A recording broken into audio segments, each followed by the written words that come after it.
Hello मित्रांनो, मी आता आलो आहे केरळ राज्यातील कोट्टयम जिल्ह्यामध्ये. आपण बघू शकताय हे जे झाड आहे ते रबराचं झाड आहे आणि हा असा रबर एकत्र केला जातो आणि हे जी स्लॉट आहेत ह्या स्लॉटमधून रबराचा चिक बाहेर येतो आणि तो एकत्र जमवला जातो आणि ह्यापासून प्रोसेस करून पक्का रबर तयार केला जातो. आता आपण बघू शकताय पूर्वीचे जे स्लॉट आहेत त्यावर नवीन स्लॉट मारून असा चिक बाहेर काढला जातो. अशी खाच केली जाते. बघू शकताय ह्या पत्र्यामधून रबराचा चिक बाहेर येतोय आणि असा एकत्र जमला जातो या भांड्यामध्ये.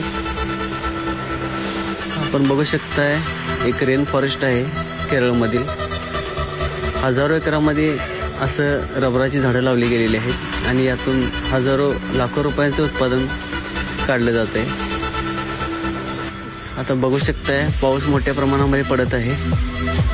मित्रांनो, व्हिडिओ जर आवडला तर नक्की लाईक, शेअर आणि फॉलो करा.